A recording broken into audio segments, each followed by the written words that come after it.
Welcome to another bunny vlog! I got some HD footage of the bunnies this time and it's not just on the phone like the last one. So Pumpkin and Pudding have been enjoying the summer. Now just a reminder, they are strictly indoor house rabbits only.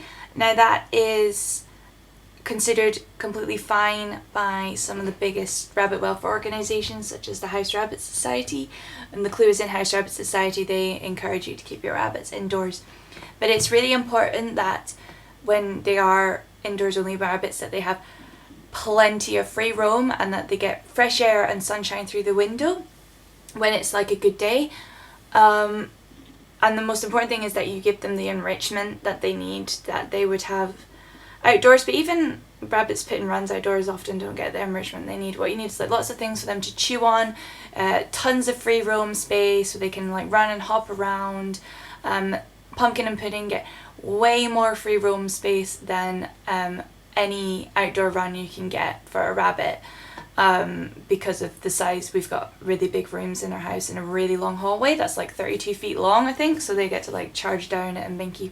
And they're free roam all day for at least 12 hours a day, and then we put them in their pen at night. And that's, at this rate we trust them, but we are renting, so for the sake of renting we keep them in their pen, which is a big pen. It is 7 foot by 2.5 foot, which is beyond the minimum requirements needed for a big pen for them. But yeah, enrichment is really important for free roam rabbits, whether they're outdoor or indoor, so they have plenty of things to chew on, places to hide. They treat under the couch as like a burrow, which is really adorable.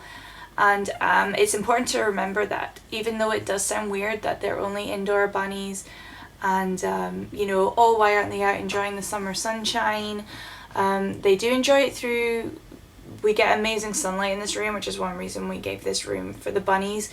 Really bright sunlight, and sometimes they like to sunbathe near it. But rabbits are not daytime animals. They are not out naturally at the peak of sunlight and daytime. They are crepuscular, which means they're active at dawn and dusk, and that's when the light is dim or dark. For a prey animal, they want to be out during the times where it's hard for predators to see, and that's not obviously in broad daylight. And they don't handle broad daylight and heat well anyway. Rabbits are very, really struggle to handle their body temperature. Rabbits indoors are also safe from predators such as cats, dogs, sudden loud noises, plenty of diseases.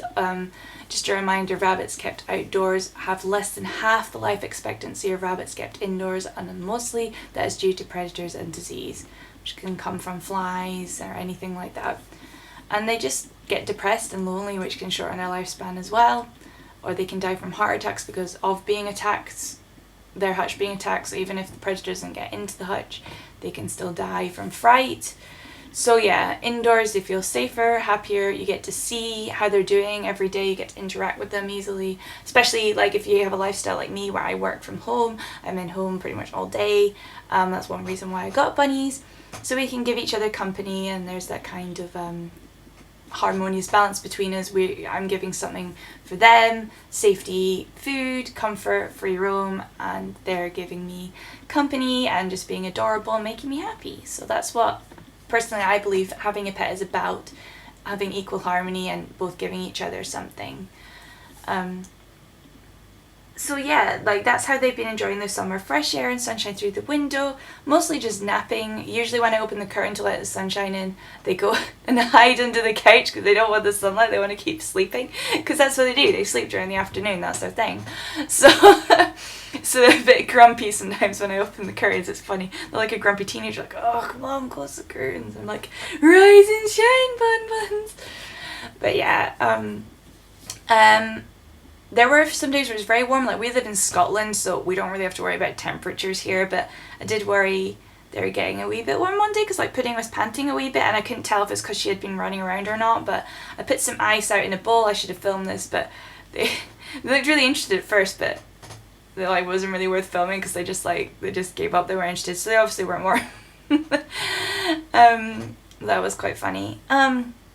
They've been having fresh fruit and veg. I find veg and fruit tends to spoil much quicker In the summer, they just don't tend to last as long in the summer, but they get the usual herbs and stuff, they're fine, but they've been having more like dried treats instead of fresh fruit lately because the fruit just spoils so fast, which is fine because they're not supposed to be having treats much anyway. No, no, no. I assume soon they are due for their summer shed, where they shed their summer coat and start growing a longer coat again for the winter, but that probably won't be for another month or two. They had their first vet checkup with us at the end of July, so that was literally just a month ago. I'm making sure they have biannual vet checkups just to make sure their health is okay. It's definitely recommended with bunnies at least twice a year get a checkup. I think 1 year is far too little for bunnies because they're so fragile, they get sick so easily, they can die so quickly. Really, for peace of mind, try and get it done at least twice a year, and it helps with your pet insurance as well when you're claiming anything that happens later down the line. If they injure themselves or get sick. Their last vet checkup was at the end of January, which just before we adopted them, so that's it being 6 months by the end of July. And I was absolutely amazed at how perfectly in health they were. I was like so relieved. The vet was super, like, she really knew her stuff, and I made sure we went to a vet that knows about rabbits. Like, you should not just go to any vet.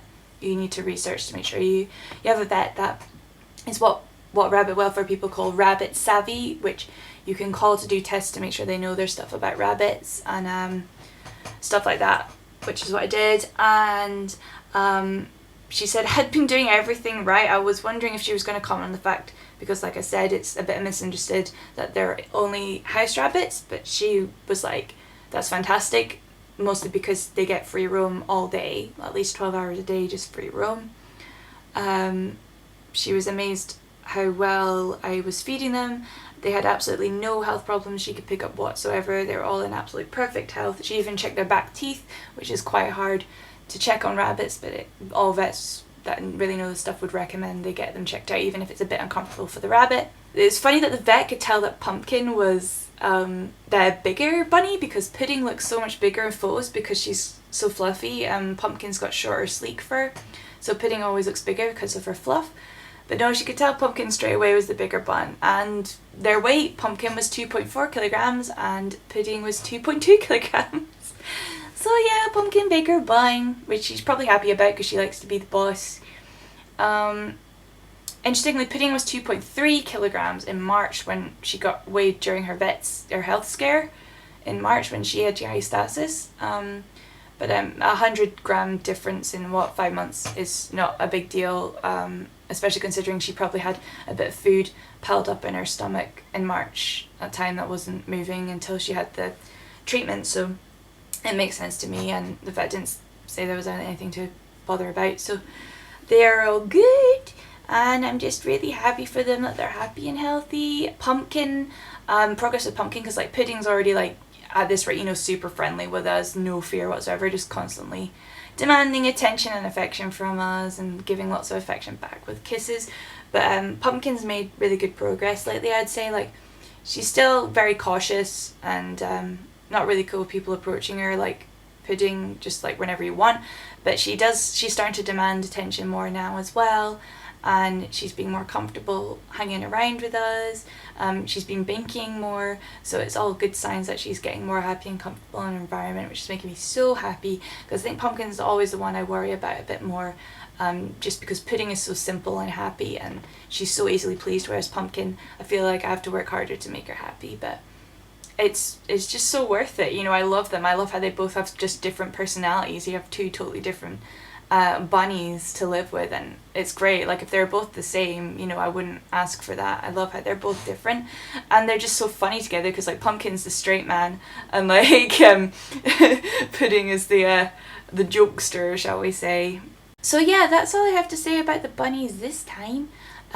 So as usual, I will leave you with a fun Binky compilation. Until next time, guys, thanks for watching. Bye bye.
Bye!